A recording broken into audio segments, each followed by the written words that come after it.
All right, hello to everybody joining. I see we're starting to get a crowd. We're going to get started in just a few minutes here, just a little bit past noon, just to make sure that everybody can get in. So thank you guys all for joining today.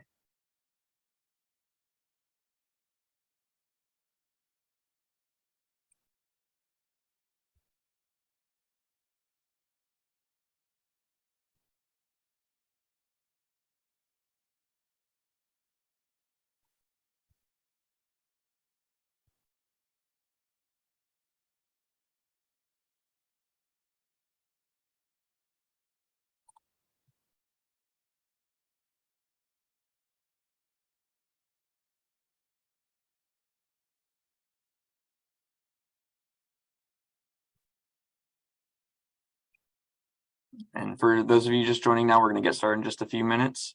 Just waiting for the last couple people to log in. So thank you guys all for coming out to join us this afternoon.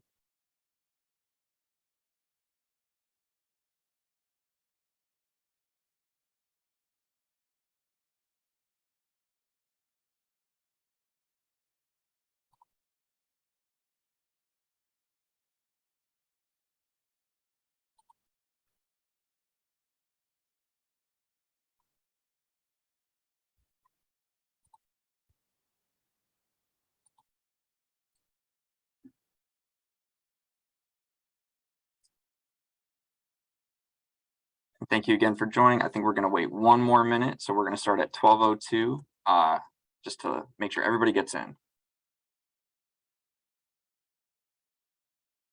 So thank you again for joining us this afternoon.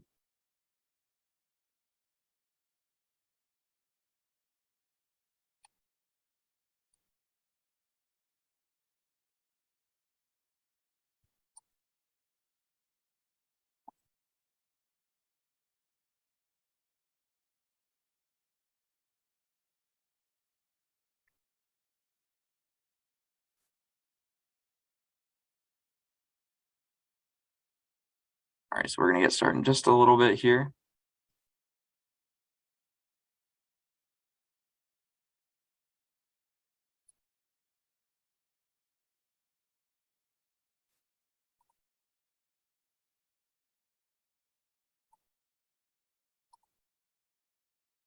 All right, so I have 12:02, so we're going to go ahead and get started.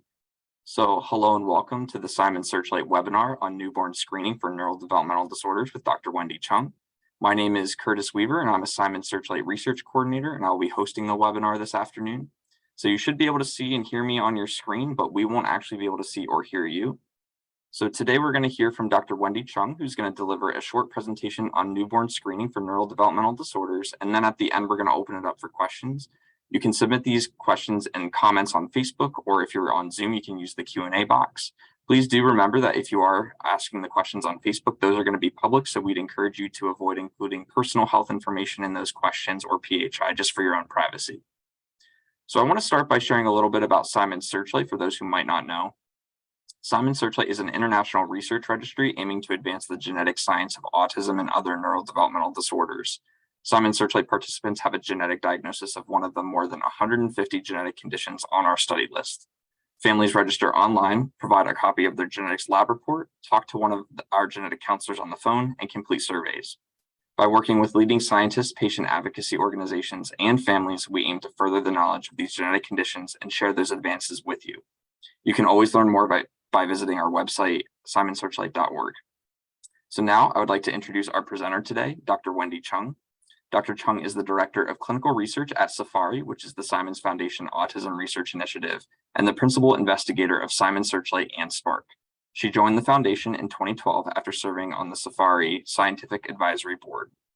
Her role includes managing the research programs in individuals with autism and other neurodevelopmental disorders and evaluating opportunities to develop new treatments, including medications. Chung is also the Kennedy Professor of Pediatrics and Medicine at Columbia University, where she directs the clinical genetics program and performs human genetics research. So let's welcome Dr. Wendy Chung. Thanks, Curtis. I'm very pleased to be with you today, and I'm going to talk to you about some of what's old and some of what's new in newborn screening. And some of what's new is really thinking about expanding this to many of the conditions that are in Simon Searchlight and many of the conditions that are touching your family. This is still very much an emerging field, I would say literally just at its infancy, and I would love to hear your reactions to what I talk about. And I consider this to be a formative period as we think about this together. I'll say that my thoughts today and how we've been designing looking at this is based on about 4 years of talking with folks like you, in other words, families, both families of children with neurodevelopmental genetic conditions, as well as families of newborns, and getting their thoughts and their feedback and their input.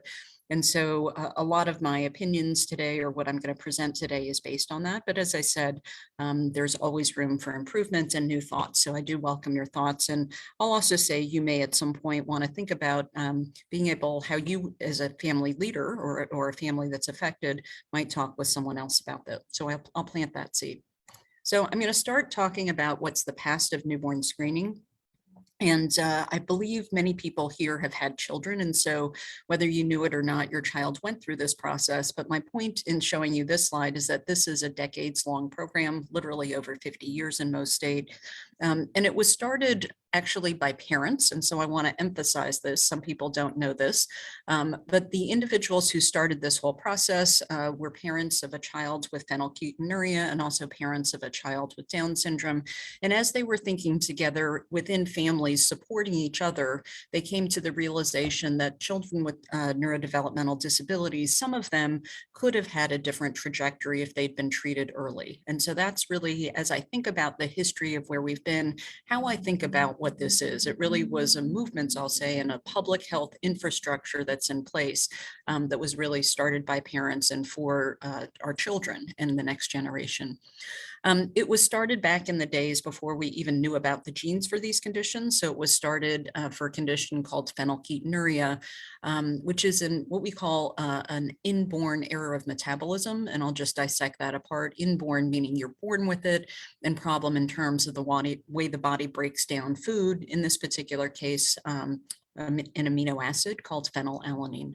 The point in terms of this realization was that one of the parents, again, who had a child with PKU, realized that had that child been placed on a phenylalanine restricted diet, a very, very special medical diet, basically, you could prevent the toxic buildup in the brain or in the body and reaching the brain of things that led to progressive problems in terms of brain function. And out of that came a way to be able to scale screening newborns so that they could be identified before they demonstrated symptoms. That's going to be another theme that I'm going to underscore, before they demonstrated symptoms, to be able to help them live their best selves, become their best selves, reach their full potential, and to leave no child behind. That's another important concept that I want to underscore, is that the way, at least I conceptualize this, is a way where every child gets access to this. Every newborn gets access to this, so it's not dependent on your ability to pay. It's not dependent on your language. Someday in my fantasy world, it wouldn't depend on what state you live in, or necessarily even if you were living in the United States. It's going to take us a while to get to that, but I'm going to show you some of the thinkings that I have and the progress that we're making towards that. This was a program that was started and has become internationally the largest public health genomic infrastructure, or the largest genomic health program. And this is, in terms of thinking about what should be included with newborn screening, some very thoughtful gentlemen, Wilson and Younger, came up with some guiding principles in terms of what should be included within those conditions, because it's not clear that every newborn should be screened for every disease, and nor is it feasible to do. And so they started thinking quite carefully in terms of what was worthy of screening, knowing that it started with one condition. And today in most states, at least in the United States, it's about 50 conditions, just to give you a sense of what the current scope of this is. I won't go through in great detail every one of these, but the point is that I'll emphasize number 2, because I do think this is a point of contention. And again, one I'd like your feedback on, is whether or not there's treatment and that the treatment is effective and acceptable. And so with this, it has to not just be that it exists, but that it's available. So it's not just, I use the term diagnose and adios. It's not just giving a diagnosis to people, it's actually empowering families, giving them the tools, giving them access to things that can improve the outcomes. Now, I'm a firm believer that we can improve outcomes, even with the currently available treatments and facilities that we have to support our children today, even without any new fancy treatments that we would come up with. But I do think that's critical to do as early as possible and as early as feasible while the brain is still developing. And when we have the ability to recognize the issues and prevent some of the medical complexities. So within this, it obviously has to be something we can afford to do. We can't afford to spend $5 million per newborn with every test that we might want to run under the sun. It has to be acceptable. And as we're doing this, as I said, I realize I very much appreciate there are competing health concerns and competing public dollars. What I would say, though, is that the cost structure has changed over time. And so things that may not have been feasible in 1968 when this was when these criteria were conceptualized may be available and acceptable in 2022. Okay, so within this, I'm not going to go through a lot of detail, except to say that this is something that's done in the United States on a state-by-state process, and I'll explain why that's important. You'll see that I actually have at the bottom in terms of the logos, the New York State Department of Health, and so what I'm going to be talking about at the end of this actually is in partnership with the New York State Department of Health in terms of what we're starting to think about and roll out, because things are run on a state-by-state basis. And I do like that model that we're trying out because it is equitable. Like I said, it's available for every one of the babies within the research study. And I will emphasize it's a research study at this point, trying to pilot this and see if it's feasible and if it's possible. I'm not going to go through detail except to say that when we went from 1 to approximately 50, there were some additional technologies that got added on. I won't go into the detail, but the detail was not necessarily the technology that we need to diagnose the neurodevelopmental conditions that are, for instance, in our Searchlight families, really different technology. And in many cases, we need to do sequencing. We need to read out the A's, T's, C's, and G's from the DNA. We don't have any better ways to do screening. One of the things we realize, though, is that, and I know this is going to be a hard concept, so I'll try and make it relatively simple, is that as we do this for every single newborn, where there's not a very high probability that we would have one of these conditions, we have to be very careful to get the answer right. And there's a trade-off that we make in trying to get the answer right. And this is another thing that I really like your input on, because you all as parents, you're the ones who actually either benefit from this or pay the price. So there are two prices that you can pay. One price you can pay is that you can have a false positive. Get into that a second. That means I tell you your baby may have something, but in fact I say, oops, made a mistake. They really don't have anything. Maybe it didn't cause you anything more than anxiety because we didn't do anything bad to your baby, but still it caused anxiety. The other mistake we can make is what's called a false negative. That is that I can say your baby's fine when in fact that was not correct. In fact, your baby may have something, but I may not recognize it. You may not recognize it until later. And what lost opportunity have we missed by missing that diagnosis? And so the way I framed it really is the way I think about it, which is that there are different costs and different benefits. And that equation, that weight changes over time, depending on how treatable the condition is. So I'm going to get back to this treatment issue, which is really at the crux of a lot of what I'm going to talk about.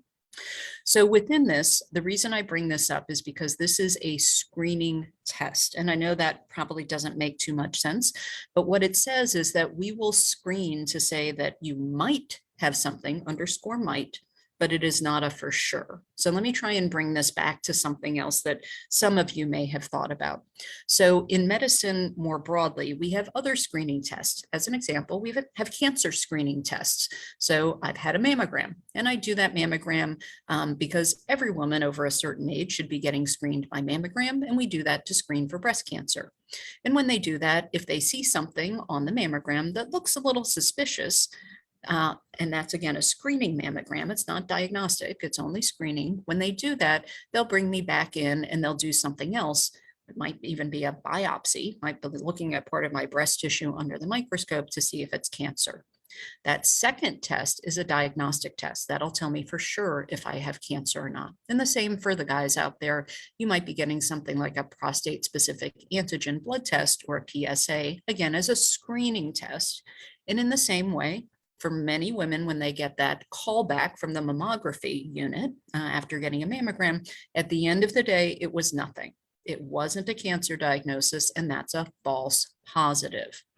On the other hand, there are some cases where someone will do a mammogram and for whatever reason, they didn't see it. The cancer was very small, it wasn't detectable, but they would miss it on the mammogram and they might see it later, possibly when the cancer was even more advanced.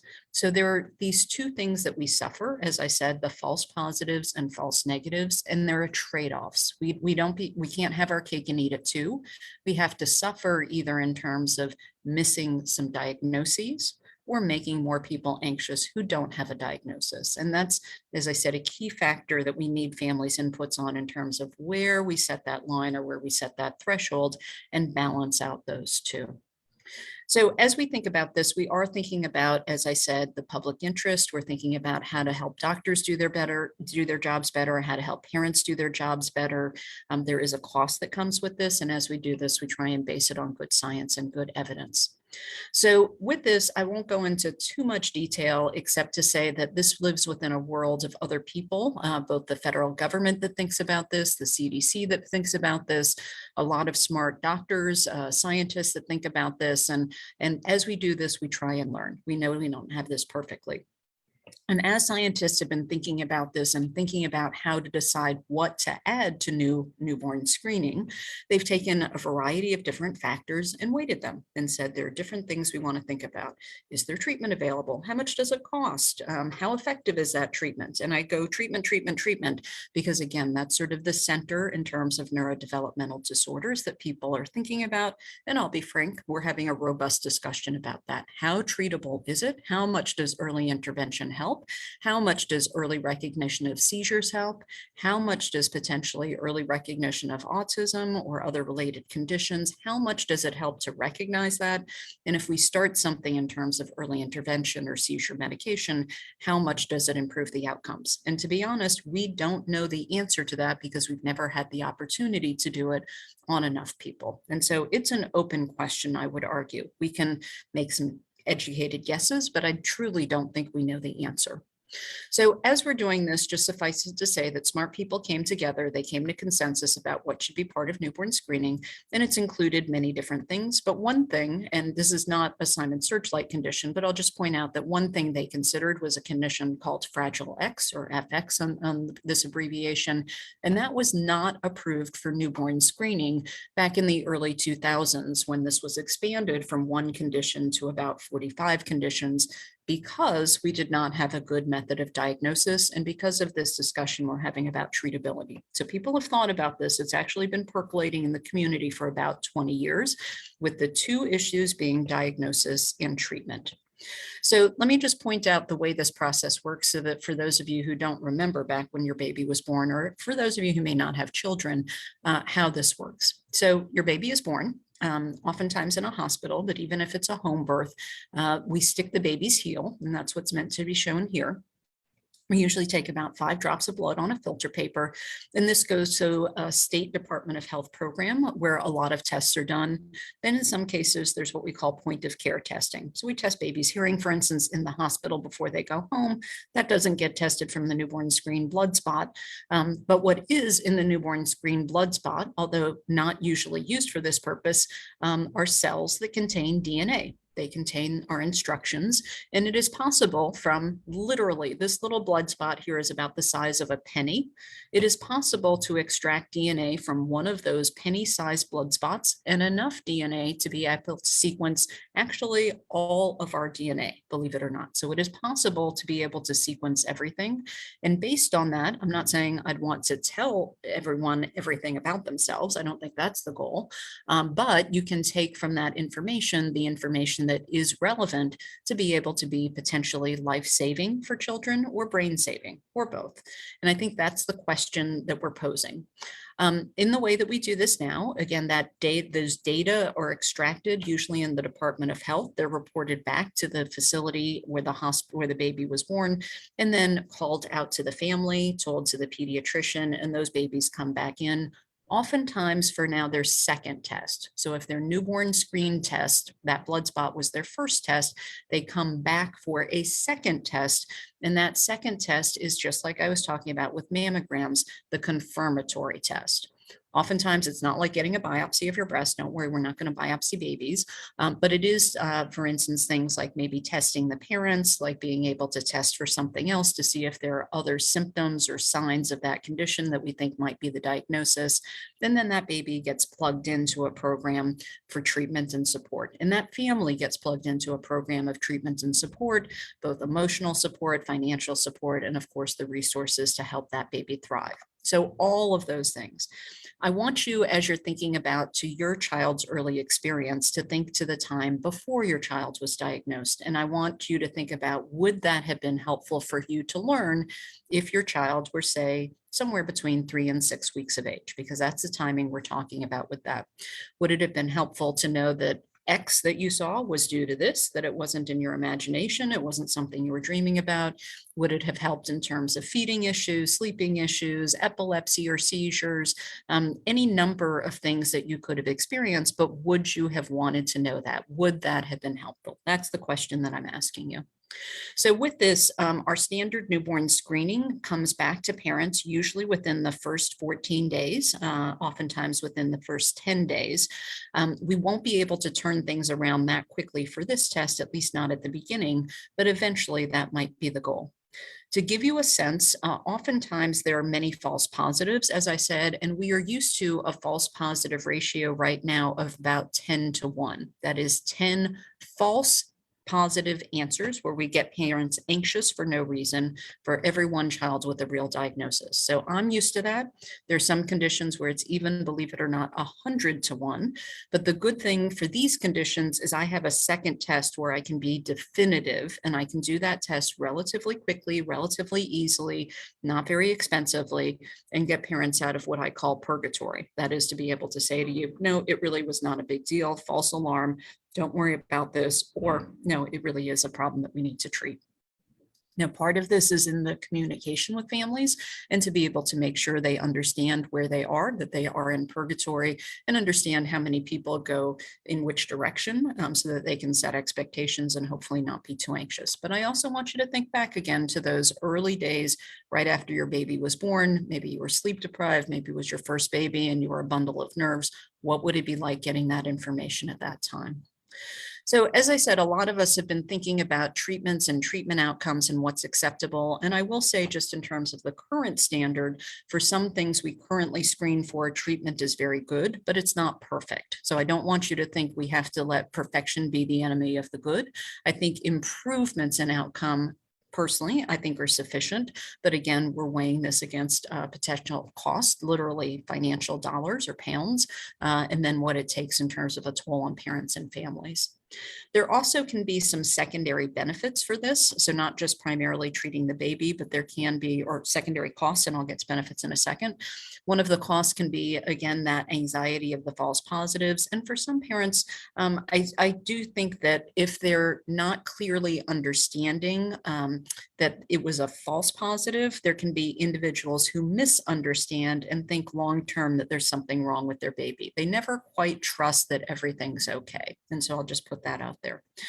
There can also, however, be I left it out, secondary benefits, which I'm sorry I left out, but secondary benefits in terms of being able to inform families much earlier so they avoid that diagnostic odyssey, and that if they're worried about having additional children in the future, that they have a sense of whether or not this is something that could happen again and can make appropriate decisions for themselves that way.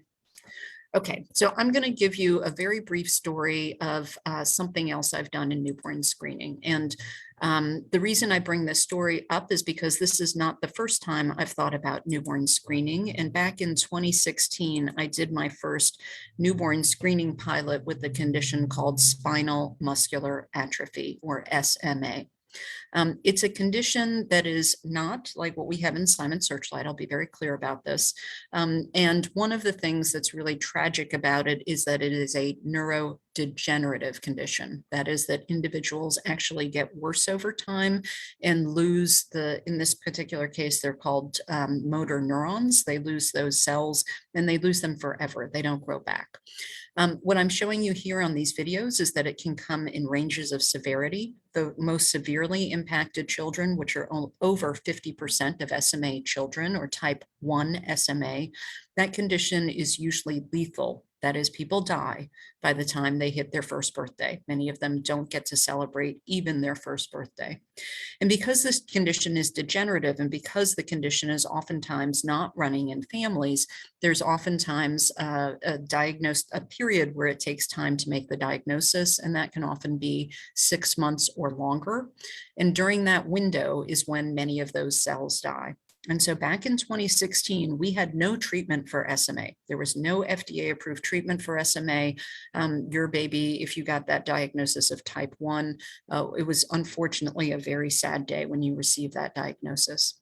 Now, it was a very interesting time in 2016, though, because it was just the time at which new treatments were starting to be developed and just at the very beginning of clinical trials. And this condition also, I should have said, is relatively common and in all different ancestral groups. So whether you're Chinese or Latina or of European ancestry, really almost equal opportunity across groups. At the time when we started this, these novel treatments were untested. We didn't know if they were going to work. We didn't know if they were going to be harmful. We were just in unexplored territory, but we didn't really have anything else to offer. So we offered parents a research study to be able to get their SMA results on their baby. And then completely separate from that, if their baby was diagnosed with SMA, they were offered the opportunity to enter into a clinical trial. And this was done in New York State. I did this with a great team here. And as we did this, we in fact were able to do this really extremely effectively. 93% of parents said, yes, I would like to do the study. The study was free to the parents. It didn't cost them a dime. We did this actually within the same regular turnaround time that we did for our other screenings. So we were very, very fast. And as we did that, this is a video from the first of the children that were identified from this study. She would have been predicted to have type 1 SMA. She would have been predicted not to have reached her first birthday. She went in within 2 weeks of life into a clinical trial of a medication that is now FDA approved. We didn't know it then. And these are her home videos in terms of her first steps.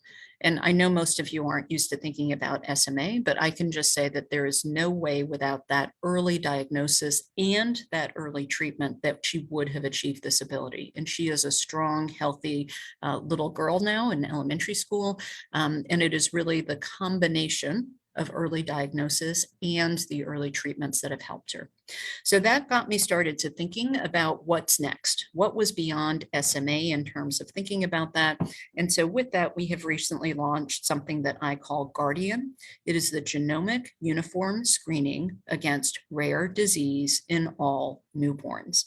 And with this Guardian study, the goal of this is to expand now in a different dimension of DNA sequencing to identify genetic conditions that we cannot identify through other methods. And it is a collaboration with a lot of smart people and a lot of groups trying to make this happen.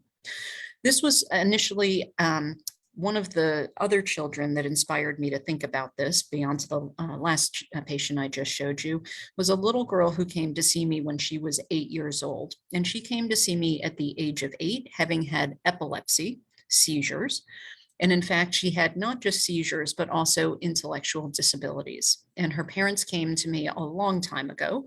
And when they did, they said, Dr. Chung, we don't know what's going on, but we're hoping that you can help. Can you use your DNA magic to figure out what our daughter might have and if it's genetic? And in fact, this was in the early days of what we now call exome sequencing. We were able to quickly identify that she had a genetic variant, which was first seen in her, what we call a de novo genetic variant, similar to many of our Searchlight families. And that particular gene is responsible for transporting sugar into the brain. It helps the sugar go from the blood and into the brain. And if that sugar doesn't get to the brain, it's as if the fuel is on empty. It's like the fuel tank is running on empty and has no energy and can't function correctly. And that leads to the seizures. Well, this was actually, once we knew the answer, once we knew the diagnosis, there was a very obvious thing to do in terms of treating her, which was that if the fuel that she needs is not sugar, if it's not glucose, let's use a different fuel source. Let's use protein, let's use fat, let's use other workaround strategies to get her brain energy. And in fact, we did that. And within a week of starting that particular diet, which by the way, will not work for most of the Searchlight families, it's very specific. But with that, was able to stop her seizures. And in fact, in a remarkable way, she has been treated extremely well for her seizures ever since.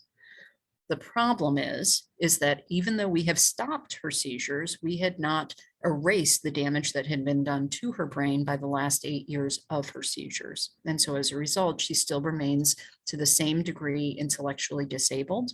And I asked myself if we'd been able to make her diagnosis maybe at 8 days of life instead of 8 years of life, would we have been able to actually prevent the intellectual disabilities that came? And I firmly believe the answer is very likely yes. So with that, this condition has to be diagnosed really effectively by using DNA sequencing. And so that became the impetus to think about this. As we're doing this, one of the other reasons we're doing this in New York, which is my backyard, for those of you who don't know me, I'm in New York City, is that we have a wonderfully diverse community here in New York City. And I love working with families who literally are a melting pot from around the world, all within a few miles of where I work and live. And as we do this, it affords us the ability to think about how to do this even globally. I like to say if we can do it in New York, we can do it anywhere. And so we're going to test ourselves to see how that works. As I said, we have groups of families, actually, many families who have been giving us advice for a long time to think about this.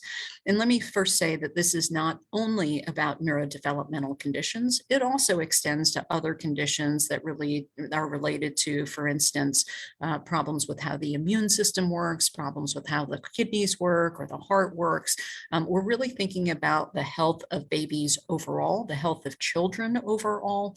And with this, as I think of it as an optional module, being able to say, yes, I'd like the things that are sort of core and do have treatment and are really effectively treated. That's an option to get that type of information. And then there's an optional module to, in addition, get things that are related to neurodevelopmental disorders. Within this, we've tried to make this as easy on families as possible. That was at their advice.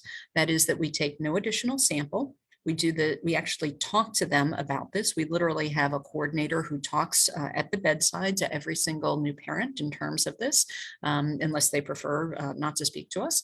And then we do this in terms of an electronic consent and give people on the website lots of videos and written information. And within doing this, actually start that education process in the 3rd trimester. So we do that in terms of letting them think about this, having time to mull it over before delivery, as they're starting to think about, for instance, taking breastfeeding classes or thinking about epidurals. And so in that same packet at that same time, we're introducing the study. After the baby's born, as I said, we're talking to them about the options and talking them and thinking through this. The first version of this includes a total of almost 250 genes. And with that, as I said, some of these I think of as core newborn screening conditions, and then some are neurodevelopmental conditions. Right now, it's taking us a little bit longer than I'd like, but that's because this is huge. We're doing this for every single baby born at our hospitals. And it takes us a while to go through this process. For those of you who had things like genetic testing before, you know it may have taken you anywhere from 4 to even 4 weeks to even for some of you 4 months. So within this, I don't consider this bad in terms of our turnaround time, but we're going to try and keep shaving it down to get lower and lower, and ultimately someday maybe even that 10 to 14 days. As we're giving this information back, we're doing it through literally starting but talking on the phone and then bringing people in person to meet with me and other members of my team, nurse practitioners, social workers, developmental pediatricians, psychologists, therapists, all a team to help support those new babies. So this is just a photo of the website. Importantly, it's free and it's available to everyone. So this is meant to be from an equity point of view, leaving no baby behind. I feel really strongly about that. With this, as I said, we do have these two options. We also have the option, and I'll show you a little bit of data, that some parents still need some time to process and think about it. They may want to talk with someone. They may want to talk with a clergy member. They may want to talk with a family member, and we're perfectly fine doing that. We give families up to 30 days to think about this. And again, we just go back to that newborn screen blood spot card. We don't have to collect any additional samples. Within this, I'll just say that this optional module or group 2 is something where we've started with about 90 genes. We already have a list of conditions for the second version of the test. Once we feel that we can handle from a laboratory diagnostic point of view, being able to look at these first about 250 conditions, it's likely that we will double the number of conditions and expand. But I wanted to make sure that we did this in a stepwise fashion, that we could do this accurately, and that we weren't going to have problems with interpreting the data. So as I was saying before, it is fully our intention to iterate, improve, learn together, and make this better. And so as we're doing this, this is, I call it version 1, but we already have version 2 and even things for version 3. I will also say we're getting requests. So if you have requests for things to be on the test, you can certainly email me or put, once we get to Q&A, put it in the chat. But as we're doing this, as I said, this is not locked in stone. Our families told us several things. And one of the things they said is, we want certainty. So don't give us this wishy-washy, maybe, kind of shoulda, coulda, woulda, maybe. Give us something that you're very certain that our child, our young child, is going to have symptoms for. And so we came to consensus as a group that young meant age less than 5, and that the likelihood that they would have symptoms would be greater than 90% within that first 5 years of life. And so that's how we've defined what actually is included in this list. And for many of you in the Simon Searchlight community will appreciate that really those genes, those conditions are all within that list. There's some technical reasons as well. So we actually went through every single condition on the list, and from a technical point of view, tested it out, ran positive controls, went through blinded testing to make sure that we could do what we needed to do. So we've been very, very rigorous to make sure that as we started doing this, we were doing this in a way that was going to be the right way.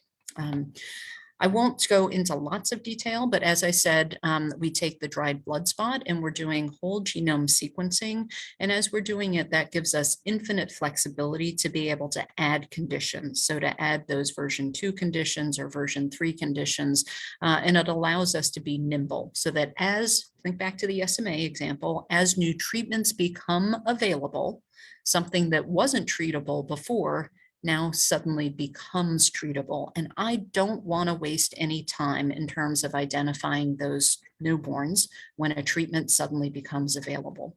So I'm also watching very closely to see what things are in clinical trials, what things might be treatable in the tomorrows or the near future.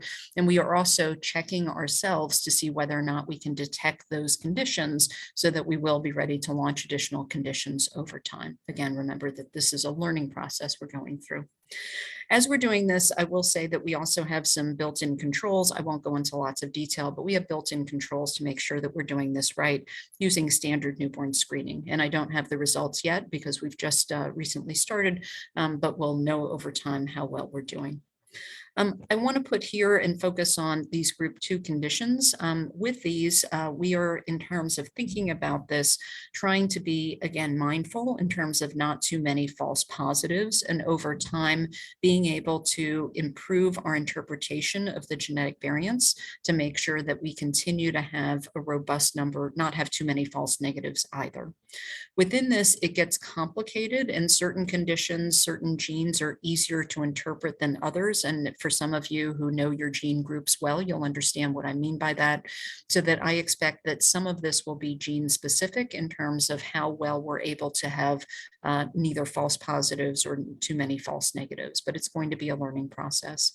Within this, many of the conditions are associated, at least in some percentage of individuals, with seizures. And I do think it's important to recognize those seizures early, but also not to over-medicate for those. So that's going to be one important learning from this process. And as we're doing this, I do anticipate that parental testing will tell us whether or not many of these variants are actually the cause or actually problematic. Again, for many of you who know, if we find that these genetic variants are de novo or new in the baby, while that's not a guarantee that they will be associated with an increased risk of a neurodevelopmental problem, a high increased risk of a neurodevelopmental problem, it won't be 100% guarantee, but it will certainly give us a lot of important information to set expectations.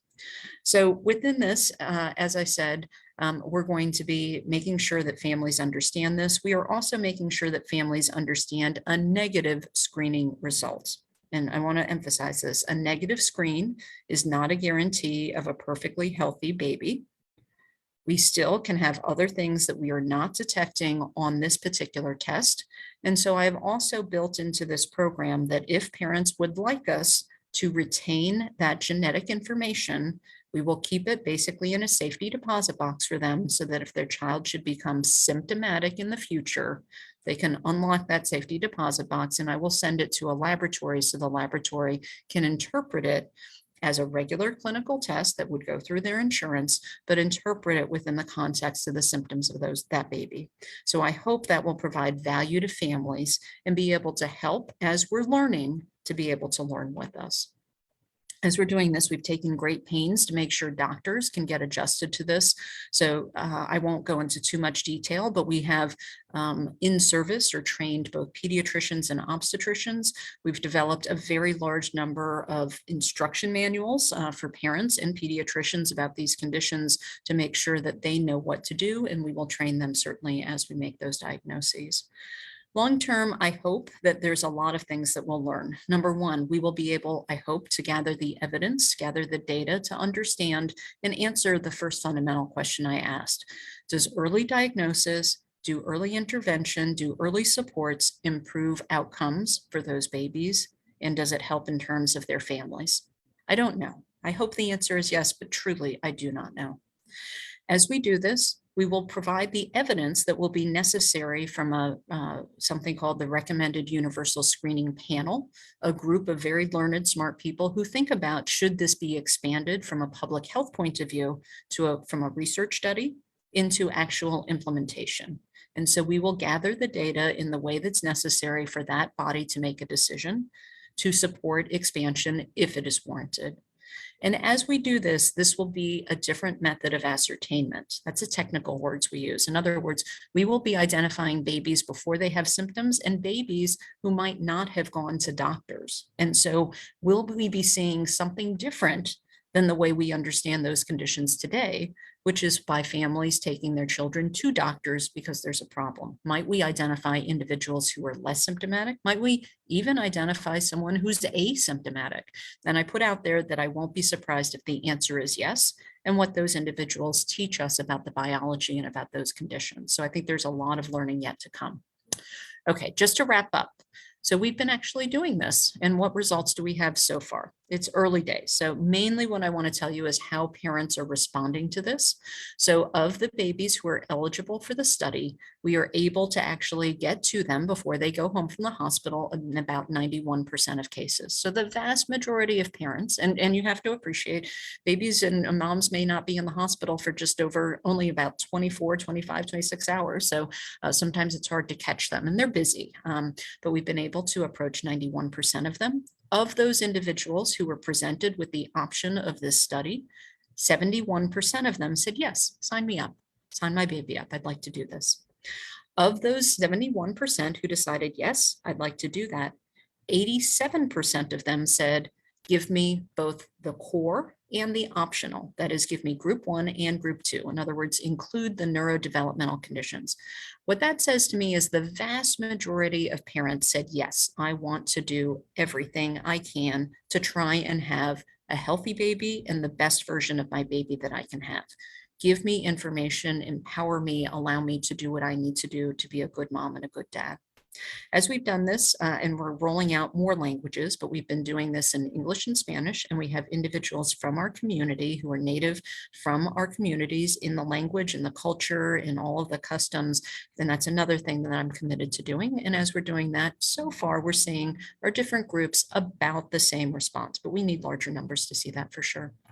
We've been asking our parents several things in terms of why are they doing this study. So for those who agreed, they say they want to learn to be able to take care of their baby, as I said, but also really important to me, and I just love it when I see this, is them saying that I don't want to do it just for my baby, but I want to help other babies. I want to help other families. I want to make sure that this is something that is going to help others as we're going forward. And that for me just makes the cockles of my heart feel warm that we're all in this together. And I'm not surprised by that. Within this, there's a big group of people. People at Columbia, people at the New York State Department of Health.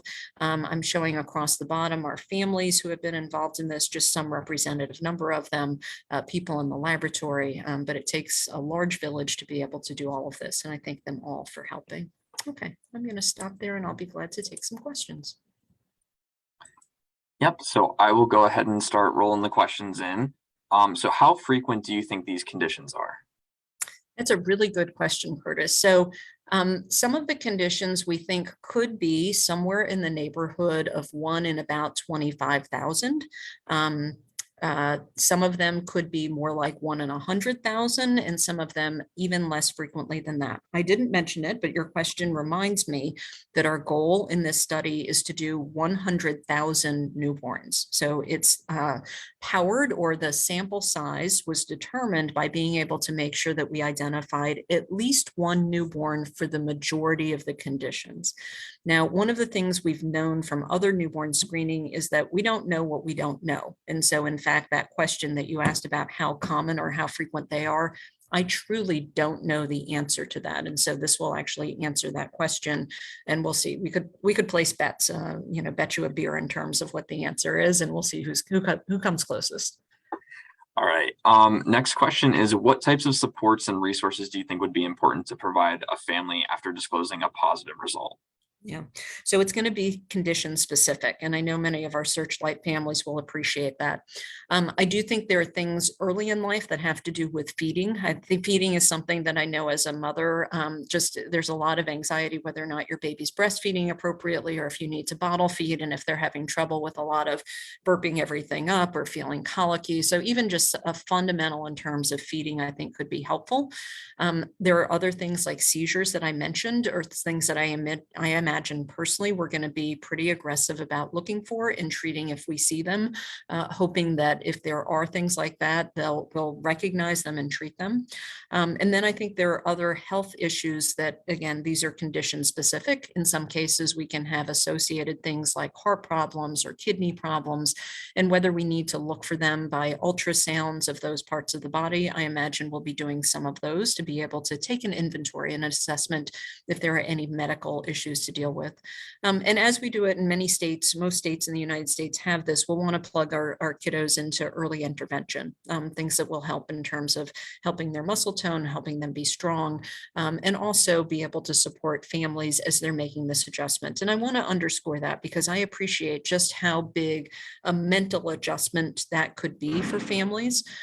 Some moms may already, by the time we return results, may already, especially if they have older children, have an inkling that something is different, but they don't yet know for sure, and they don't know what it is. But for first-time parents especially, I know that can be a difficult adjustment to go from thinking everything's perfect to thinking there might be something seriously wrong. So it's also going to be supporting the parents themselves. Okay, that totally makes sense. I'm going to combine two questions that I see here. So one is what genes are included on the list, and then to add on to that, are ultra rare ones like OCNDS on this list? And can you clarify what you mean when you refer to available treatments? Like, does that include developmental therapies like speech, or is that just like medication or gene therapies? Yep. What I'm going to say is if you Google Guardian newborn screening, you'll come up to the website. And within that, if you click around, there's actually lists all of the genes that are currently in the study. And so with that, you can see if your favorite gene is in the study or if your friend's favorite gene is in the study, but we're very transparent and we list everything about the study there and you can look it up, and that will be maintained accurate over time. So as we go to version 2, we will update the website with everything that we're doing within that. To your question about treatment, and for some of you, if you see your favorite gene there, you'll know as well as I will about what the treatments are that are available and whether or not you think that's treatable enough. But it does not include just things that have clinical trials or gene therapy or FDA approved medications. It also includes, as I was talking about, things that may be associated with seizure and have treatment for seizure, things that may be associated with developmental delay or hypotonia that would benefit from early intervention. So with this, and again, I think we have to develop the evidence. What treatment is enough treatment to justify being on the list? And will all of these conditions be things that necessarily this body that I talked about, the recommended universal screening panel, would approve? I have to be honest, I don't know that they would approve everything that's on the list. And I think that's why we have to do the experiment, be able to find this out and develop the evidence. And over time, my other secret fantasy in this is that the conditions that are not treatable today, as we're launching in 2022, within the next few years, I hope our landscape is different, that some of these disorders will be treatable in radically different ways than what we have today. And so again, we want to evolve with that, but I want to constrict the time from when we have treatments available to getting those treatments to everyone. So I'm trying to future-proof us to think about what is our world going to be like in 5 or 10 years. Okay, and thank you for everybody that's sending in the questions. We have a ton. We probably won't be able to get to all of them. For this next one, what type of provider, clinician researcher do you think is best suited to consent in these cases and then also to disclose the results? So for the consenting side of things, we've trained our team to be able to do this. And this is a group of, I think, very well-trained individuals who have been doing our other newborn screening pilot studies. So they're very experienced with doing, we did SMA, we've done Duchenne muscular dystrophy. So they understand our communities, they understand our families in these situations, and they understand genetics.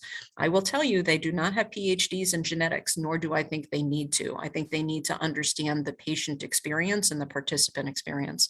Now, on the other hand, as we're returning results, that's a different story. So we sort of bump things up in terms of when we need to have expertise, and the types of people returning results are genetic counselors and yours truly here as well in terms of a physician. And we also have, as I was alluding to, behind me, a huge team of nurse practitioners, dietitians, social workers, child life, everything you can think of in terms of a comprehensive care team.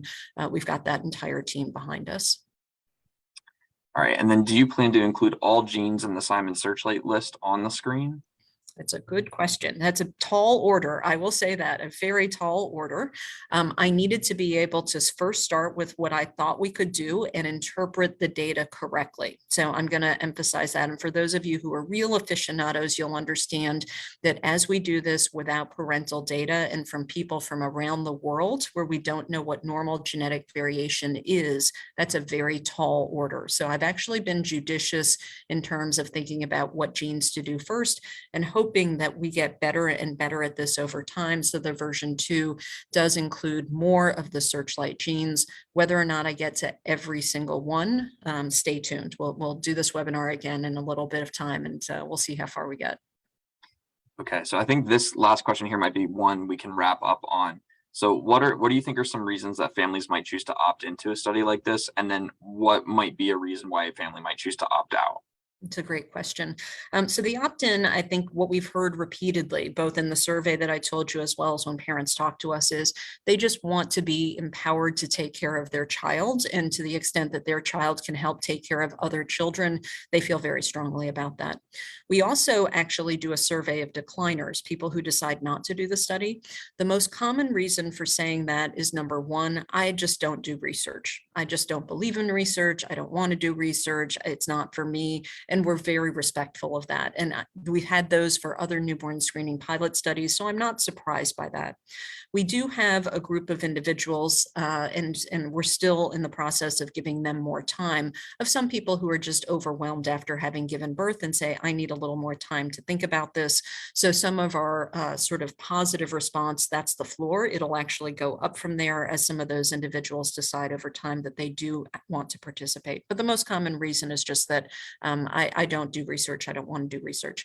I will say, and this is, I think, important to say, there's certain individuals who are also reticent to do genetic research in particular. So it's not all research, but genetic research in particular. And I'm very respectful of that and understanding. And we're trying to constantly provide what it takes to make sure and to communicate well how many safeguards we're using to keep data private, to make sure that the data doesn't get in the wrong hands, it's only used in the right way, and that people don't have to be concerned about their privacy.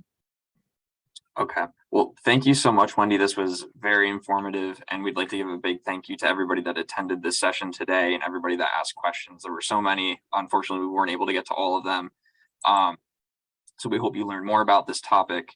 And then if you want to learn more about Simon Searchlight, our registry, and how you can get involved, please visit our website, which is simonsearchlight.org. And you can also email us at coordinator@simonsearchlight.org with any questions. So thank you guys all again. Thank you, Curtis.